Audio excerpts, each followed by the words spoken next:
président de la République, dont l'Assemblée nationale porte désormais son nom. Il s'agit du palais de verre Paul Biya. Le nom de baptême a été officiellement présenté vendredi dernier au cours d'une grande cérémonie du côté de Ngwa Ekele, avec personnalités diverses, chants et danses, mais également mobilisation des militants et des mototaxis qui ont appelé le président Biya à être candidat à la prochaine élection présidentielle. Sauf qu'après cette officialisation du nom de baptême, quelques critiques ont été enregistrées. On prendra quelques-unes. Jean-Michel Nitieux qui dit que d'abord ce nom il sera débaptisé après le départ du président Biya. Vous avez Akeremouna qui parle d'illustration de la personnalisation excessive du pouvoir et qui indique qu'il y a des questions désormais d'indépendance des institutions, Biya n'ayant jamais été parlementaire, et c'est l'institution parlementaire qui porte son nom. Votre regard là-dessus, sur cette polémique, Blaireau Nemec, est-ce qu'elle a un sens? Non, c'est plus qu'une polémique. Parce que la polémique, ce serait réducteur. Il faut dire que le président Paul Biya, intuitive personne, n'a pas souvent aimé avoir des noms de baptême. Oui. Mais il se trouve que des gens, des courtisans, veulent à tout prix lui donner des noms de baptême. Et l'un de ses plus grands courtisans est à l'Assemblée nationale. L'un des plus grands courtisans de Paul Biya est à l'Assemblée nationale. C'est-à-dire que lui, il est de métier courtisan parce qu'il est de la lignée des griots. Donc, il en fait toujours un peu trop. Il ne sait même plus dire Paul, mais il en fait trop. Alors, qu'est-ce qui porte encore le nom d'Aïdjo dans ce pays? Les journalistes de la CRTV ont peur de dire en présence de Paul Biya, Stade Amadou Aïdjo. Tous les jeunes savent qu'on appelle ça Stade Omnisport, Stade Mfandena. Moi qui ne savais pas que ça s'appelait Mfandena. Quand Biya est dans ce stade, on ne prononce jamais le nom d'Aïdjo. On dit le stade Mfandena. Pourtant, on devrait. Vous êtes journaliste et vous le savez, n'est-ce pas? C'est non officiel. Donc, est-ce qu'on le prononce? Non, Didi Bola, c'est ce qui s'est passé dans la maison des poules va se produire dans la maison des canards. Dès que Biya part, le lendemain, première décision, on enlève le nom là. Donc, ça, c'est même... Est-ce que vous, personnellement, ça vous gêne? Ça me gêne. Ça me gêne parce que lui-même n'a pas conservé. Parce que si on veut conserver la mémoire, on ne va pas commencer par lui. Le Cameroun n'a pas commencé avec Paul Biya. Donc, nous, on ne va pas commencer par lui. Il devait créer un panthéon. Il devait honorer ceux qui l'ont précédé. Les grandes institutions pourraient porter Félix Moumié ici, Amadou Aïdjo là, pour que ça vienne pour... Ceux qui le lui disent, même sur ce plateau, celui qui... Il manque. Il manque à Biya. Oui, parce qu'il y en a qui vont dire que Biya, on va laisser. Il te manque. Même si c'est eux-mêmes qui deviennent présidents, on va enlever. Donc, mais comme je sais que personnellement, c'est un boss, il ne s'attache pas à ça. La preuve la plus patente, il n'est même pas venu. Un type, on fait ses anniversaires, il n'est pas là. On prend une chaise, on dit que voilà Biya. Donc, il s'en fout. Et à Sangbélima, dernièrement, on lui avait acheté... On lui avait offert un siège en or. Après, il ne savait plus quoi faire de ça. Biya a dit, je ne veux pas la malchance. Donc, Kavaï a insisté parce qu'il est un flagorneur, il aime ça, c'est son métier. Parce que Biya a refusé qu'Olembe porte son nom, il a refusé ici. Il a dit que non, de force, ça va s'appeler Biya. D'accord. Donc, ça ne va pas s'appeler Biya. Et la dernière chose à dire là-dessus, ça pose quand même un problème de la séparation des pouvoirs. Ça pose... Là, vous êtes d'accord avec Akeremouna, par exemple? Non, ça pose un problème parce que quelqu'un qui a concentré tous les pouvoirs pendant son magistère, on sait que c'est lui qui est le vrai président de l'Assemblée, c'est lui qui est le vrai président du Sénat, c'est lui qui est le vrai premier président de la... Il est le vrai président des Lions Indomptables, il est le vrai président d'Info, il est le vrai président de tout. Vous avez failli dire Info TV. Oui, il est le vrai il est le vrai président de Jean-Jacques Zeur, il est le vrai président de Ronan, il est le vrai président de tout. D'accord. Il va aussi être le vrai président de la... Non, ce nom-là, si ça avait été un ancien parlementaire de grande réputation, on aurait pu appeler ça Salomon Tandemuna, ou bien, comment, John Majou, voilà, on a eu des gens comme ça. Mais on n'a pas encore honoré les grands morts. On honore déjà les vivants. Mais il ne sera pas comme ça. D'ailleurs, personne ne va même appeler ça comme ça. Vous avez personne ne va appeler ça. On va l'appeler comme ça déjà. Vous savez, il ne sert pas toujours de donner le nom. Il faut que les gens aiment le nom là pour qu'on appelle par cette désignation. On a enlevé la mobile partout. Vous avez déjà entendu les Camerounais dire Oula. On dit toujours mobile Vogada. Donc quand on n'aime pas ton nom, tu peux le mettre là. Nous on va toujours appeler ça palais de verre de Boaekele. C'est tout.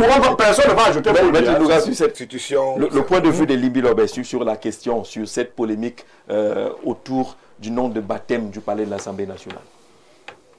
Il y a un décret.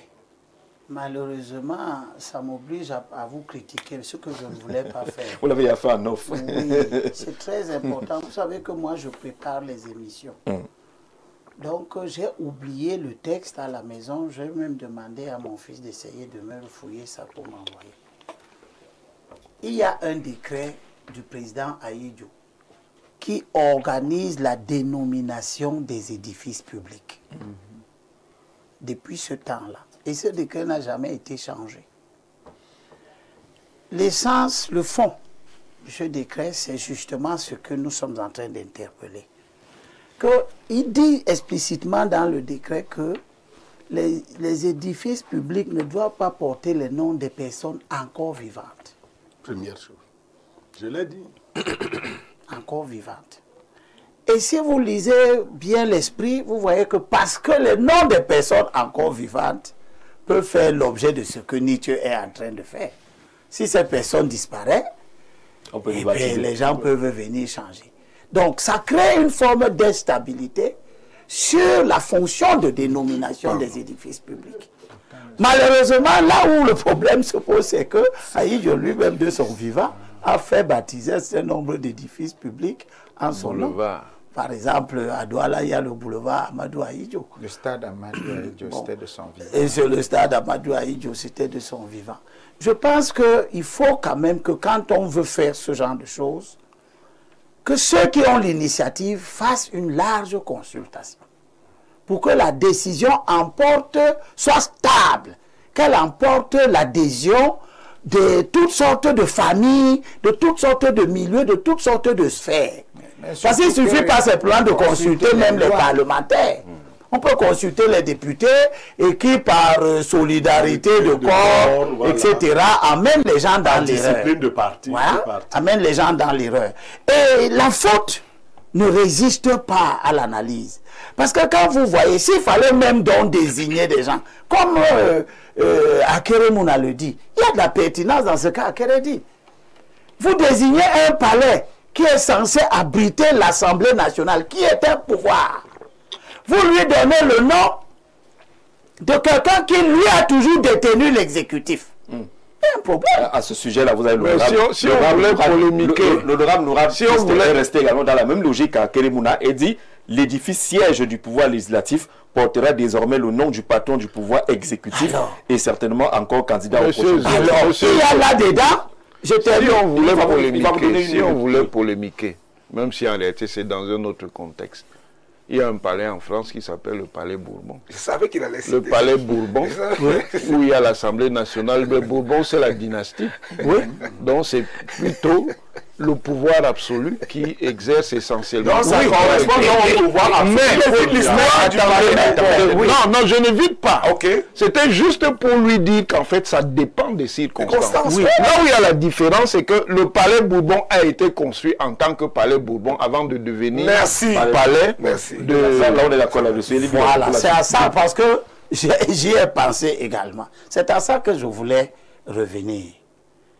C'est-à-dire que nous sommes un jeune pays. On a à peine 60 ans. Si vous voulez même prendre jusqu'en 46, lors des accords de tutelle, on a à peine 110 ans. Pas 100, on a 80. Quand c'est pas en 46, on voilà, on a donc 80. Moi, je ne suis même pas sûr qu'on a un an. Bon, on n'a pas encore commencé.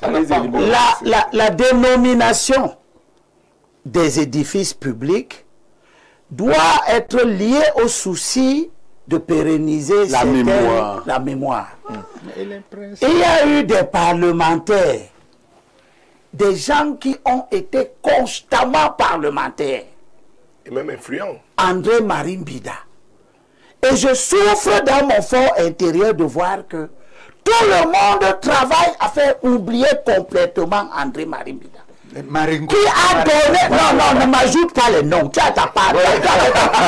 Tu veux t'arrêter à André Marimbida? Non, je ne m'arrête même pas seulement à lui. D'accord. Faut que vous rejetez Marimbida. Non, ils veulent d'abord... Je ne veux pas répondre. Je suis dans la progression de l'histoire. D'accord.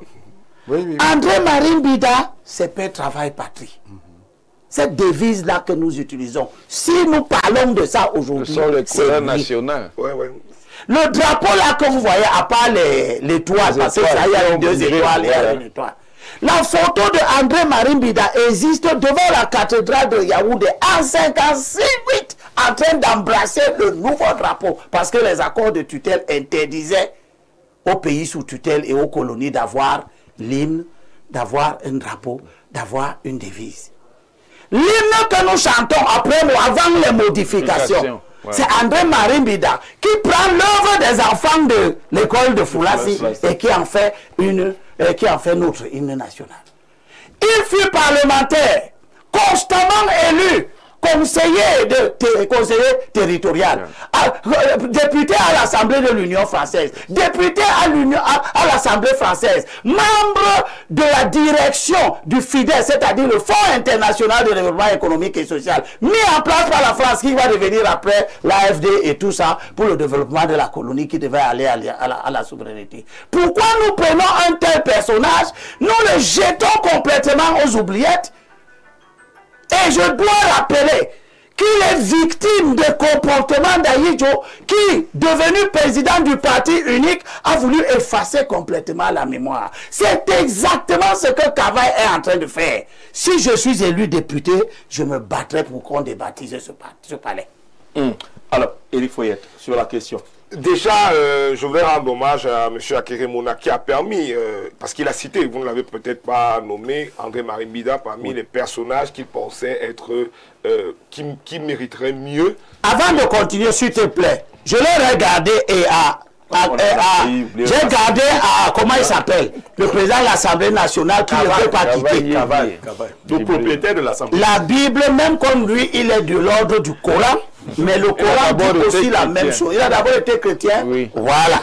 Ça, c'est quelque chose que ça veut voir. Dans Proverbe chapitre 14, verset 34, la Bible dit la justice.